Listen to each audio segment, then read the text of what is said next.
Subscribe करें हमारे YouTube channel को और बेल आइकन को प्रेस करें हमारे लेटेस्ट वीडियोस को देखने के लिए।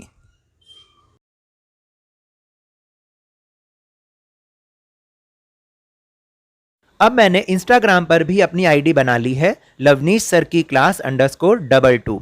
आप इसे फॉलो करके यहाँ पर भी हमारे लेटेस्ट वीडियोस को देख सकते हैं।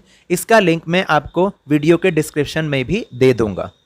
Hello and welcome to Lavneesh sir की क्लास। आज की ये शिक्षा निदेशालय राष्ट्रीय राजधानी क्षेत्र दिल्ली की ये वर्कशीट नंबर 1 जो कि क्लास 7th के ही स्टूडेंट्स के लिए है।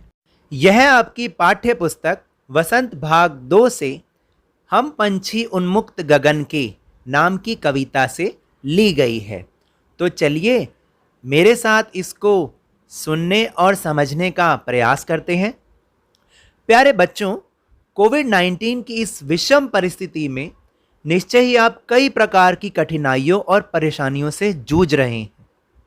आप अपने विद्यालय, अपने दोस्तों की कमी भी महसूस करते होंगे। इस लॉकडाउन की अवधि में आप घर में ही रह रहे होंगे। कैदी से बंधन में आप कैसे महसूस करते होंगे। तो ये जो कविता है हम पंछी उन्मुक्त गगन के, इसके माध्यम से हम इस अनुभव को जानने का प्रयत्न करेंगे। हालांकि आपको बताऊं कि वो आपको बीमारी से बचाने के लिए रोका गया था और अभी भी रोका जा रहा है। आपके माता पिता आपको घर के बाहर ज़्यादा जाने से इसलिए रोकते हैं ताकि आप इस कोविड-19 की बीमारी से बचे रहें। तो देखा जाए तो वो जेल नहीं है, लेकिन कभी कभी हमें ऐसा अनुभव होता था जब बिल्कुल ही घर से बाहर नहीं निकलना था। तब हमें ये लगता था कि हम कब जल्दी से बाहर जाएंगे, कब बाहर वाले रोगों से हम मिलेंगे। तो वो हमें एक जेल का सा अनुभव, एक बंदी होने का अनुभव हमें वो लगता था।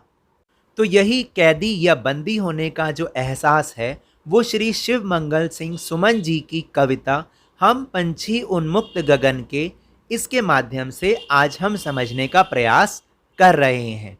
तो चलिए अब शुरू करते हैं अपनी कविता। हम पंछी उन्मुक्त गगन के, पिंजर बंद ना गा पाएंगे।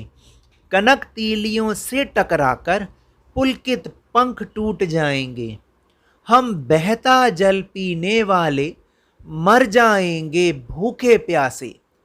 कहीं भली है कटुक निबोरी कनक कटोरी की मैदा से। इस तरह से मैंने पंक्तियों को गाया। आपको थोड़ा थोड़ा भाव तो पता चल रहा होगा, लेकिन इसमें आए कुछ जो कठिन शब्द हैं उनका भी हम अर्थ जानने की पहले कोशिश कर लें और इनको भी हम अपनी कॉपी में लिखेंगे ताकि हम इन शब्दों से परिचित हो जाएं।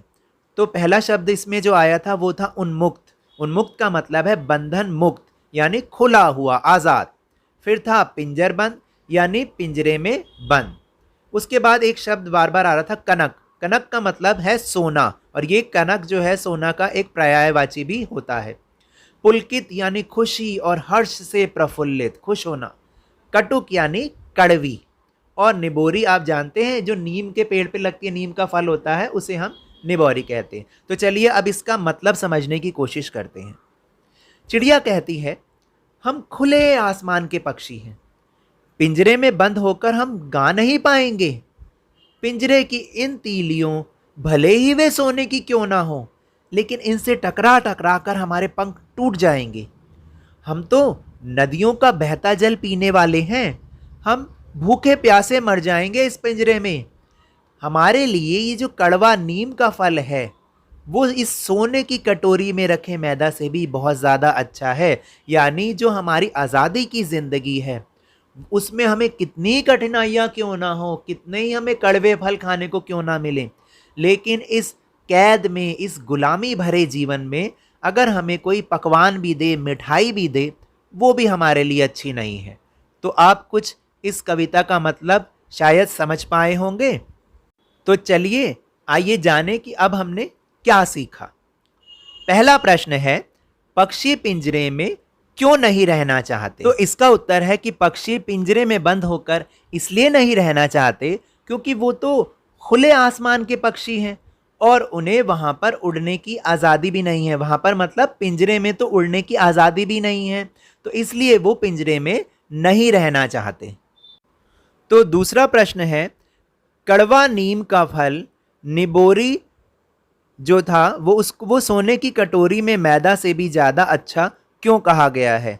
तो इसका उत्तर है कि ऐसा इसलिए कहा गया है कि अगर जेल में रहकर आपको पकवान भी मिले खाने के लिए तो वो आपके लिए बेकार ही होंगे, लेकिन आज़ाद रहकर कितना भी कठिन जीवन क्यों ना हो वह बहुत अच्छा होता है, इसलिए ऐसा कहा गया है। फिर तीसरा प्रश्न है, क्या आपको लगता है कि पक्षी भी मनुष्य की तरह भावों को महसूस करते हैं? कैसे? तो इसका उत्तर है कि पक्षी भी मनुष्य की तरह भावों को महसूस करते हैं। जैसे हमें कैद में रहना पसंद नहीं है ना, वैसे ही उन्हें भी पिंजरे में बंद रहना पसंद नहीं होता। फिर प्रश्न नंबर 4 है, आपने बहुत सारे पक्षियों को देखा होगा तो उनकी एक सूची बनाइए। भाई मुझे तो जितना पता था यानी मैंने जिनको देखा है वो ये है, लेकिन हो सकता है आपने कुछ और भी देखे हो तो आप वो भी लिख सकते हैं। तो मैंने तो कबूतर, तोता, चिड़िया, मैना, कोयल, बुलबुल आदि इन पक्षियों को देखा है, लेकिन आपने और भी पक्षियों को देखा होगा तो आप उन पक्षियों का नाम भी इसमें जोड़ सकते हैं। अब है 5वां प्रश्न, कौन सा पक्षी आपको सबसे अच्छा लगता है और उसके बारे में अधिक से अधिक जानकारी आपको एकत्रित करके यहाँ पर लिखना है। यहाँ पर मेरा ये सुझाव है, आप केवल इसे ही ना लिखें, आप अपनी मनपसंद पक्षी को लिखिए और उसके बारे में जानकारी को इकट्ठा करके फिर आप लिखेंगे। तो जैसे मुझे तो कोयल पसंद है, वे रंग में कौवे जैसी तो जरूर होती है लेकिन उसकी आवाज़ बहुत मीठी होती है, तो ये जानकारी उसके बारे में मैंने लिखी है। ऐसे ही आपको भी उसका नाम लिख के और उसकी जानकारी लिखनी है। तो मज़ा आया ना आज की कविता को सुनने और इसके प्रश्नोत्तर को करने में? तो अगर आपको मेरे इस तरह समझाने से थोड़ा सा भी समझ में आया हो तो इस चैनल को ज़्यादा से ज़्यादा सब्सक्राइब कीजिएगा, लाइक कीजिएगा और बहुत सारा शेयर कीजिएगा। और मेरे साथ इसी तरह खेल खेल में वर्कशीट को समझते रहिए, लेकिन ध्यान और मन लगाकर जरूर पढ़ते रहिए। धन्यवाद।